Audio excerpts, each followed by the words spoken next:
I know who you are absolutely scared of, and that is your own self-critique, isn't it?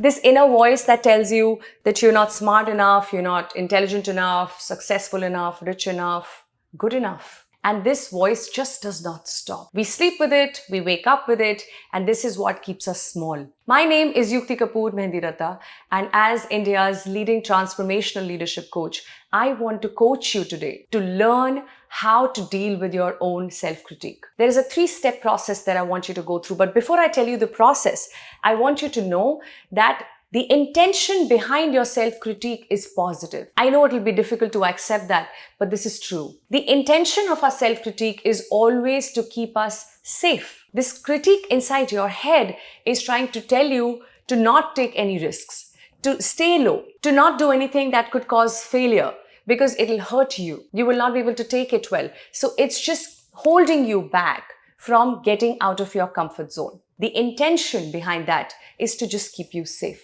And when you understand that, is when you're able to look at your self-critique without any intimidation. You won't get scared of it. It's a part of you. So the more you snub it, the more you suppress it, the louder it will get. And that's the first step towards managing your self-critique. Accept that your critique exists and know that it exists with a positive intention. The second step is to listen to the critique instead of suppressing it. Listen to what's being said to you. What is this inner voice telling me right now? Why is my inner voice holding me back?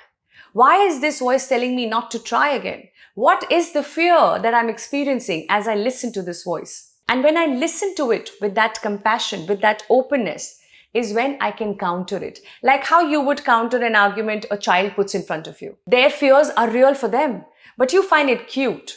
You find them even more adorable when they come and confess all their fears to you. That I don't want to do this because this will happen or that will happen. And what do? You listen to it. And then you show them another perspective. And that is the third step for you too. Once you listen to what the inner voice is telling you is when you need to bring in a third perspective. Talk back to your inner voice and say, you know what? I see where you're coming from. I know you don't want me to fail, but if I don't do this right now, I will regret it. And I don't want to regret it. So just be with me. Let's do this. Let's do this together. And we'll see what happens. It's very important for us to bring in some playfulness in life because life is not as serious as we make it to be. And when we bring in the willingness to be playful is when we can overcome a lot of our self-created challenges, like this self-critique that's become larger than life for so many of us.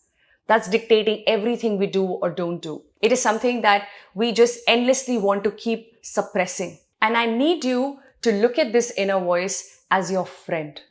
I need you to know that it comes from a good place. So let's accept the self-critique as a part of the self that we are. And let's learn to put our arm around her shoulder and talk to her like you would talk to a very close friend of yours.